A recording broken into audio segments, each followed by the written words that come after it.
ഇന്ന് SmackDown episode start ചെയ്തത് United champion Logan പോളിനെ back സ്റ്റേജിൽ കാണിച്ചുകൊണ്ടാണ്. അതായത് ലോഗൻ പോൾ ആ ഒരു പ്രൈമിന്റെ ആഡുള്ള കാറുമായി വരുന്നതായിട്ട് ഒരു ചെറിയ സെഗ്മെന്റ് കാണിച്ചിരുന്നു. പിന്നീട് സ്മാക്ഡൗൺ സ്റ്റാർട്ട് ചെയ്തപ്പോൾ undisputed WWE champion Cody Rhodes ആണ് വന്നത്. വന്നതിന് ശേഷം കോഡി റോഡ്സ് ഫാൻസുമായി സംസാരിക്കുന്നതായിട്ടും പിന്നീട് സോളോ സിക്കാവയുടെ കൂടെ നടക്കാൻ പോകുന്ന മാച്ചിനെ പറ്റിയും. എന്നാൽ ഈ സെഗ്മെന്റ് മെയിനായിട്ടും സെറ്റായത് സോളോ സിക്കാവ ബ്ലഡ് ലൈൻ വന്നതിന് ശേഷമാണ്. അതായത് സോളോ സിക്കാവ പറയുന്നത് ഈ റോമൻ റെയിൻസിനെ തോൽപ്പിച്ച് ചാമ്പ്യൻഷിപ്പ് ഒക്കെ വിൻ ചെയ്തിട്ടുണ്ടെങ്കിൽ റോമൻ റെയിൻസ് ഒരു വീക്കായിട്ടുള്ള റെസ്ലറാണ്. എന്നാൽ ഞാൻ അങ്ങനെയല്ല, ഞാൻ ഭയങ്കര സ്ട്രോങ് ആണ്. അതുപോലെ തന്നെ എൻ്റെ കൂടെയുള്ള ബ്ലഡ് ലൈൻ ടീമും ഇപ്പോൾ വളരെയധികം സ്ട്രോങ് ആണ്. പിന്നെ നീ നിന്റെ ഫ്രണ്ട്സിനെ എല്ലാം വെച്ചാണ് റെസൽമേനിയയിൽ ബ്ലഡ് ലൈൻ റൂൾസിൽ വിൻ ചെയ്തത് എന്നൊക്കെ സോളോ സിക്കാവ കോഡി റോഡ്സിനെ നോക്കി പറയുന്നുണ്ട്. അതായത് പറയാൻ യോഗ്യതയില്ലാത്ത കാര്യം. കാരണം സോളോ സിക്കാവ എത്ര മാച്ചിൽ ഇതുപോലെ ചെയ്തിട്ടുണ്ട് എന്ന് നമുക്ക് എല്ലാവർക്കും അറിയാം. അപ്പോൾ അതിനും കോഡി റോഡ്സ് റിപ്ലൈ കൊടുക്കുന്നുണ്ട്.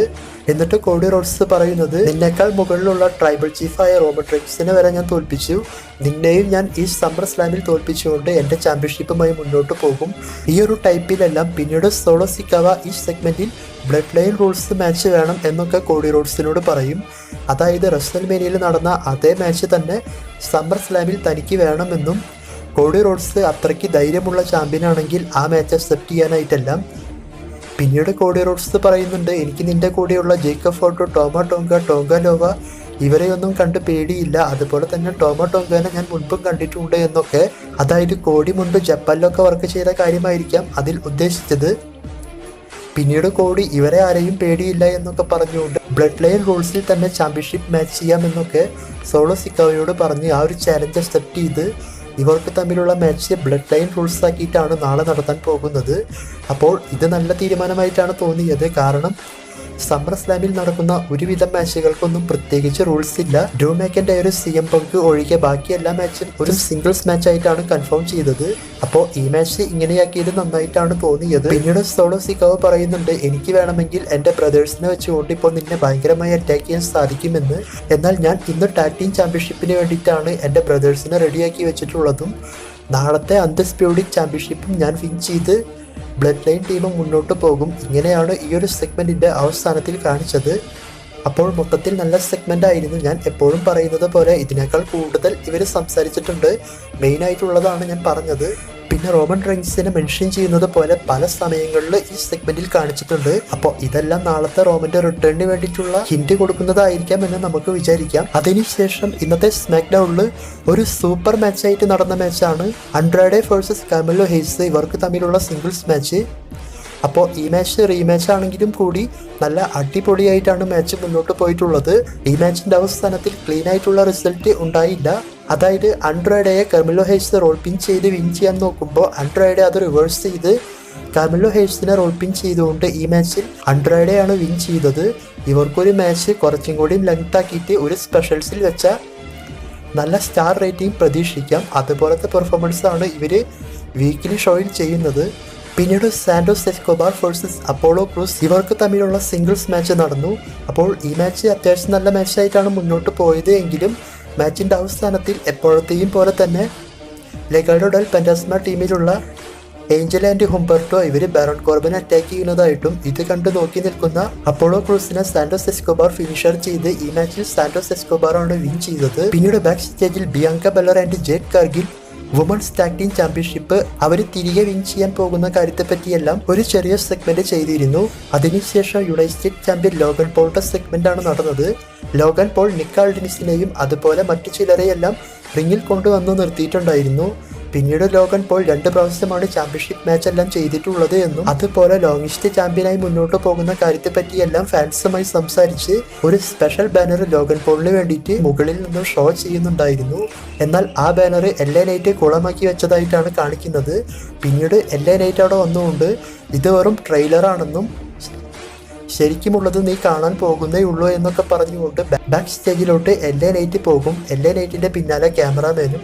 അപ്പോൾ LA നൈറ്റ് എന്താണ് ചെയ്യാൻ പോകുന്നത് എന്ന് നമ്മൾ നോക്കി നിൽക്കുമ്പോൾ ലോഗൻ പോൾ ഷോയുടെ സ്റ്റാർട്ടിങ്ങിൽ ഒരു കാറ് കൊണ്ടുവന്നിട്ടുണ്ടായിരുന്നു. അതായത് പ്രൈമിന്റെ പരസ്യമെല്ലാം ചെയ്യാൻ വേണ്ടിയിട്ട് ലോഗൻ പോൾ കൊണ്ടുവന്ന ആ ഒരു കാറ് അത് LA നൈറ്റ് എടുത്തുകൊണ്ട് പോകുന്നതായിട്ടാണ് ഈ സെഗ്മെന്റിൽ കാണിച്ചിട്ടുള്ളത്. പിന്നീട് LA നൈറ്റിനെതിരെ നിക്ക് ആൾഡിൻസിന്റെ അടുത്ത് ലോഗൻ പോൾ പോയി കംപ്ലൈന്റ് ചെയ്യും. അതായത് ഇങ്ങനെ കാറെല്ലാം എടുത്തുകൊണ്ട് പോകുന്നത് ഒരു ക്രൈമിന് തുല്യമാണ്, ഈ ഒരു ടൈപ്പിലെല്ലാം പറഞ്ഞുകൊണ്ട് അതിന് എന്താണ് കൊടുക്കാൻ പോകുന്നത് എന്നൊക്കെ ചോദിക്കുന്നുണ്ട്. അപ്പോൾ നിക്ക് ആൾഡിൻസ് പറയുന്നത് നീ എന്ത് വേണമെങ്കിലും ചെയ്തോ എന്നാണ്. അതായത് അവർക്കതിൽ യാതൊരു ഉത്തരവാദിത്തമില്ല. ഈ ഒരു ടൈപ്പിലാണ് ആ സെഗ്മെന്റ് കാണിച്ചിട്ടുള്ളത്. പിന്നെ ഈ സെഗ്മെന്റിൽ 2 പ്രാവശ്യമാണ് താൻ ചാമ്പ്യൻഷിപ്പ് ഡിഫെൻഡ് ചെയ്തിട്ടുള്ളത് എന്നും LA നൈറ്റിന് തന്നെ തോൽപ്പിക്കാൻ സാധിക്കില്ല എന്നും ലോഗൻ പോൾ പറഞ്ഞിരുന്നു. അതും പറയാൻ ജസ്റ്റ് ഒന്ന് വിട്ടുപോയി. അതിനുശേഷം women's tag team championship match നടന്നു. വുമൺസ് ടാഗ് ടീം ചാമ്പ്യൻസായ Alba Fyre and Isla Dawn versus Jade Cargill and Bianca Belair, ഇവർക്കാണ് ഈ മാച്ച് നടന്നത്. ഈ മാച്ചിനെ പറ്റി നോക്കുമ്പോൾ അത്ര വലിയ മാച്ചായിട്ടൊന്നും തോന്നിയില്ല, എന്നാലും അത്യാവശ്യം കുഴപ്പമില്ലാതെ മുന്നോട്ട് പോയിട്ടുണ്ട്. ഈ മാച്ചിന്റെ അവസാനത്തിൽ ബിയാങ്ക ബെല്ലർ KOD ചെയ്ത് വിൻ ചെയ്യാൻ വേണ്ടിയിട്ട് പ്ലാൻ ചെയ്യുമ്പോൾ ഇപ്പോൾ സ്മാക്ക് ഡൗണിൽ ഹീൽ ടേൺ ചെയ്ത വുമൺസ് റെസ്ലറായ പ്ലെയർ ഡാവൻപോർട്ട് അവിടെ വന്നുകൊണ്ട് ജെഡ് കാർഗിലിനെ അറ്റാക്ക് ചെയ്യുന്നതായിട്ടും പിന്നീട് റെഫറി ഈ ഒരു മാച്ചെല്ലാം സ്റ്റോപ്പ് ചെയ്യുന്നതായിട്ടും കാണിച്ചിരുന്നു. പിന്നീട് ആൽബ ഫയറോ ടീമെല്ലാം ചേർന്നുകൊണ്ട് ജെഡ് കാർഗിൽ ആൻഡ് ബിയാങ്ക ബെല്ലർ ഇവരെ അറ്റാക്ക് ചെയ്തു. ജെഡ് കാർഗിലിനെ കമന്ററി ടേബിളിന്റെ മുകളിലേക്ക് വലിച്ചെറിഞ്ഞ് ഈ മാച്ച് മൊത്തത്തിലായിട്ട് അവസാനിപ്പിച്ച് ഇവരാണ് ലീഡ് ചെയ്ത് മുന്നോട്ട് പോയത്. പിന്നീട് ബാക്ക് സ്റ്റേജിൽ women's money in the bank win ചെയ്ത Tiffany Stratton money in the bank നോക്കി സാഡായി നിൽക്കുന്നതായിട്ടും അതേസമയം അവിടെ നയ ജാക്സ് കഴിഞ്ഞ സ്മാക്ക് ഡൗണിൽ പറഞ്ഞതുപോലെ ഒരു പുതിയ women's money in the bank Tiffany സ്ട്രാറ്റന് കൊടുത്തു, ഒരു പിങ്ക് കളറിൽ. പിന്നീട് നയ ജാക്സ് പറഞ്ഞത് യാതൊരു കാരണവശാലും എൻ്റെ അടുത്ത് money in the bank cash in ചെയ്യരുത് എന്നാണ്. അതിനുശേഷം ഇന്നത്തെ സ്മാക്ക് ഡൗണിൽ നമ്മൾ വളരെയധികം പ്രതീക്ഷയോടെ കാത്തിരുന്ന WWE tag team championship match. ഈ മാച്ച് നടന്നത് ടാഗ് ടീം ചാമ്പ്യൻസായ Tommaso Ciampa and Johnny Gargano versus Jacob Fatu and Tama Tonga, അതായത് ന്യൂ ബ്ലഡ് ലൈൻ, ഇവർക്കാണ് ഈ മാച്ച് നടന്നത്. അപ്പോൾ ഈ മാച്ച് നോക്കുമ്പോൾ നല്ല അടിപൊളി മാച്ചായിട്ടാണ് തോന്നിയത്. 2 ടീമിന്റെയും പെർഫോമൻസ് നന്നായിട്ടുണ്ട്. എന്നാൽ ഈ മാച്ചിൽ എല്ലാവരെക്കാളും മാച്ചിന്റെ ക്ലൈമാക്സിൽ ജോണി ഗാർഗാനോ അടിപൊളിയായി ഫൈറ്റ് എല്ലാം ചെയ്തിട്ടുണ്ട്. അങ്ങനെയെല്ലാം വെച്ച് മാച്ച് മൊത്തത്തിൽ അടിപൊളിയായിട്ടാണ് മുന്നോട്ട് പോയത്.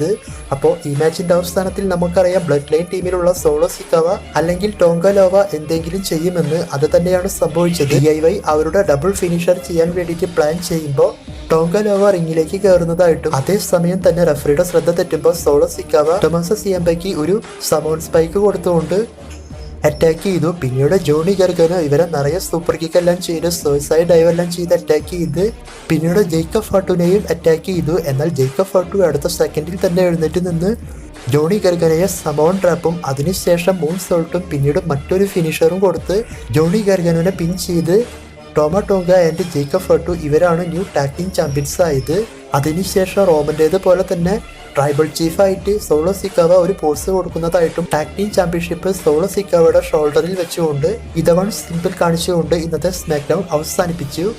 അപ്പോൾ ഈ മാച്ചിൽ നമ്മൾ ഒരുപാട് പ്രതീക്ഷിച്ചു, അതായത് ജിമ്യൂസോ വന്നുകൊണ്ട് ഇവരെ സഹായിച്ച് DIY ടാഗ് ടീം ചാമ്പ്യൻഷിപ്പ് തോൽക്കില്ല എന്ന്. എന്നാൽ അങ്ങനെയൊന്നും നടന്നില്ല. DIY ടീമിനെ ഹെൽപ്പ് ചെയ്യാൻ വേണ്ടിയിട്ട് ആരും വന്നില്ല. എന്തായാലും റോമനെല്ലാം വന്നു കഴിയുമ്പോൾ ഇവർക്ക് തന്നെ ടാഗ് ടീം ചാമ്പ്യൻഷിപ്പ് തിരിച്ചു കിട്ടും എന്നുള്ള പ്രതീക്ഷയുണ്ട്.